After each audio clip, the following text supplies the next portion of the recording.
The Friday আড্ডা presence ছোটদের এসবের গল্প। কাউকে সামান্য কিছু দেবার বেলায় ভেবে চিনতে দেওয়া উচিত। একটা লোকের অনেক কাঠ চাই ঘর তৈরি করার জন্য। গাছ কেটে কাঠ সংগ্রহ করবার জন্য যে কুড়ুল দরকার তা তার আছে বটে, কিন্তু সে কুড়ুলের বাট নেই। কি করা যায়?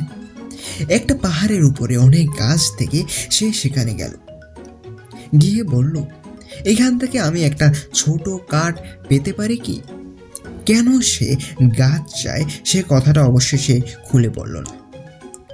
তার কথা শুনে গাছেরা নিজেদের মধ্যে বলাবলি করতে লাগলো। লোকটা চাইছে যখন একটা গাছ দিয়ে দেওয়া যাক তাকে। লোকটাকে ছোট্ট একটা গাছ পেলেই তোর চলে যাবে।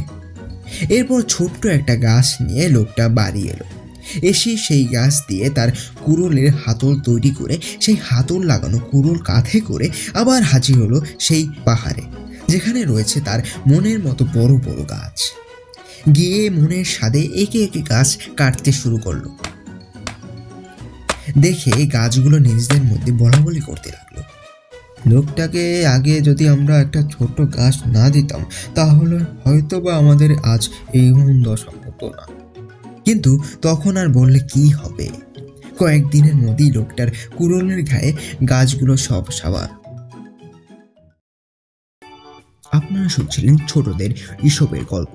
যদি গল্পটি ভালো লেগে থাকে অবশ্যই ভিডিওটিকে লাইক করে দেবেন, আর যদি গল্পটি ভালো না লেগে থাকে অবশ্যই আনলাইক করে কমেন্টে জানিয়ে দিয়ে যাবেন কেন আপনার গল্পটি ভালো লাগেনি। এবং আমাদের চ্যানেলের সাথে যুক্ত হতে চাইলে অবশ্যই চ্যানেলটিকে সাবস্ক্রাইব করে বেল আইকনটি বাজিয়ে দিয়ে যাবেন। ধন্যবাদ।